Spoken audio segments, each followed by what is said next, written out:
terlihat jelek. Bab 120 itu anak mama kakaknya, siapa? Ikuti aku saja. Amy tersenyum, mengangkat roknya dan menarik Clover, berbalik dan pergi ke taman belakang. Kamu bukan membawaku menemui dia, bukan? Sampai sini, langkah Clover terhenti, sudah menghindarinya selama bertahun-tahun. Jika dia ingin melihatnya, harusnya tidak usah menunggu sampai hari ini. Amy menggelengkan kepalanya, bagaimana mungkin dia tidak tahu apa yang sedang dipikirkan Clover. Di sudut taman itu, bokong kecil Momo duduk di sebuah ayunan itu, tetapi dia tidak bisa mengayunkannya. Dia melihat ke tempat yang tidak jauh darinya, duduk seorang anak laki-laki. Anak laki-laki itu mengenakan kemeja putih, rompi ranjutan navy, celana jas, rambut pendek, dan memegang sebuah tablet di tangannya. Tampaknya sedang bermain sesuatu, sangat konsentrasi, terlihat dari satu sisi ujung, dan membuat orang tidak bisa melepaskan matanya dari dia, sangat enak dipandang. Halo, kakak, bolehkah kamu bantu aku mengayunkan ayunannya? Momo memelaskan matanya sambil berkata. Anak laki-laki itu terdiam dan menoleh, menatapnya dengan dingin dan bangkit. Momo mengira bahwa dia datang untuk membantunya, dan ekspresinya sangat senang, namun, dia bangkit dan berjalan menuju ke arah lain, membelakangi dia, dan setelah jarak yang jauh, anak laki-laki itu duduk lagi. Momo mengerutkan keningnya, turun dari ayunan, dan baru saja ingin berlari ke sana dan mempertanyakan kenapa dia bisa begitu tidak sopan. Tetapi dari sisi sudut mata dia melihat Amy dan Clover berjalan menuju ke sini. Mengira mereka datang untuk mencarinya, dengan nakal, dia berpikir untuk bersembunyi di belakang pilar. Melihat mereka, sudah sampai di ujung taman dan Amy masih belum berhenti, Clover agak bingung dan baru saja ingin bertanya. Amy kemudian melihat ke tempat duduk di seberangnya, dan memegang dagunya. Clover melihat ke sisi di mana Amy sedang lihat, kemudian dia mengangkat tangannya, menutup mulutnya. Simon, anak yang sudah tidak bertemu selama 4 tahun, pada saat ini, dia sudah tumbuh menjadi seorang pria muda, wajahnya juga menjadi lebih dewasa, ternyata sesuai dengan yang diharapkan oleh Clover, dia sangat tampan. Dalam beberapa tahun terakhir ini, Clover merasa berutang kepada anak ini. Sebenarnya kemarin di pertengahan tahun, Clover pernah diam-diam kembali ke kota Ciput dan diam-diam pergi ke rumahnya, tetapi tidak pernah bertemu dengannya sekalipun. Kemudian Yuta pernah mengirimkan beberapa fotonya, tetapi dia tidak dapat membandingkan orang nyata di depan matanya dengan foto, sangat menyentuh hati orang. Di celah-celah jari, cairan telah mengalir ke bawah, satu tetes demi satu, dan bergabung menjadi satu. Laki-laki itu sepertinya merasa bahwa seseorang memandangnya, mendongak, tetapi tidak melihat siapa-siapa, memikirkannya, bangkit dan berjalan ke arah aula. Melihat punggungnya, Clover perlahan keluar dari belakang dinding. Simon tumbuh jauh lebih tinggi, tetapi masih tetap kurus, dan membawakan aura remaja. Ini lama sekali, diperkirakan dia akan lebih tinggi darimu tahun depan, kakak Clover. Jika kamu membawa anak ini keluar, tidak ada yang akan percaya bahwa kamu adalah ibunya. Amy berseru di samping. Clover menundukkan kepalanya, merapatkan bibirnya, dan kerinduan dia sepanjang sungai sebagai ibu, hatinya tidak bisa tenang untuk waktu yang lama. Membawanya keluar, apakah masih ada kesempatan seperti itu dalam kehidupan ini? Ayo kembali. Clover berbalik perlahan, mendesah rendah dan menghisap hidungnya. Setelah keduanya berjalan pergi, sesosok kecil keluar dari belakang, matanya membelalak, dan alisnya berkerut menjadi bulat.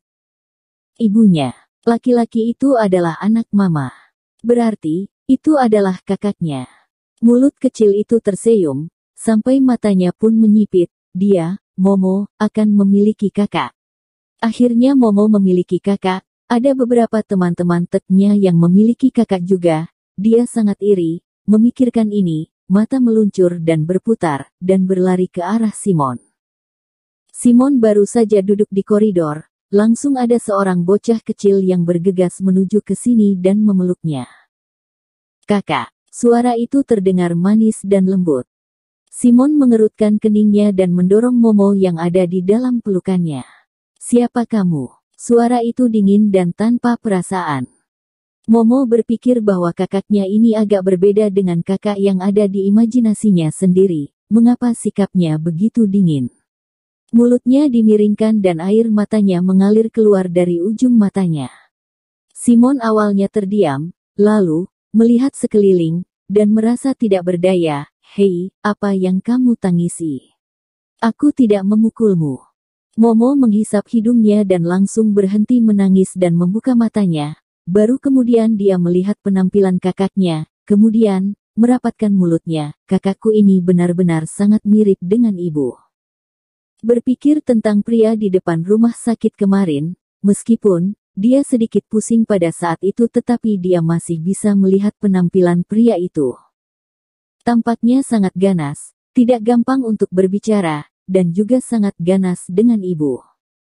Ketika memikirkan hal ini, matanya menyipit dan meraih tangan kecil Simon dan melepaskannya, lalu dia berbalik dan berjalan ke tempat lain. Pasti karena ayah dan kakak tidak suka dengan ibu, jadi mereka bersikap sangat galak terhadap ibu. Karena itu, ibu tadi memandang kakak, jelas-jelas sangat kangen, tetapi tidak berani berbicara dengannya, karena kakak tidak menyukainya. Maka, tunggu sebentar, pikirannya sampai pada kesimpulan, yaitu, kakak dan ayahnya, keduanya sangat tidak setia, keduanya bersikap sangat galak kepada ibu. Tasmu. Ada suara dari Simon di belakangnya, kemudian, sebuah tas berwarna merah muda muncul di depan Momo. Itu adalah hadiah ulang tahun yang dikasih oleh Tante Emi padanya tahun lalu. Dia melirik, mengulurkan tangan kecilnya, mengambilnya dengan cepat, berbalik badan dan langsung pergi. Simon merasa bahwa anak ini benar-benar aneh. Sekejap dia berteriak dengan antusias dan memanggilnya kakak. Sekejap dia menangis, sekejap lagi dia bersikap dingin dan mengabaikan dia. Orang-orang mengatakan hati wanita, susah ditebak, ini benar-benar tepat sekali, masih sangat kecil saja, sudah berubah-ubah. Simon, nenek mencarimu di aula depan. Suara lelaki magnetis terdengar dari atas kepala Momo.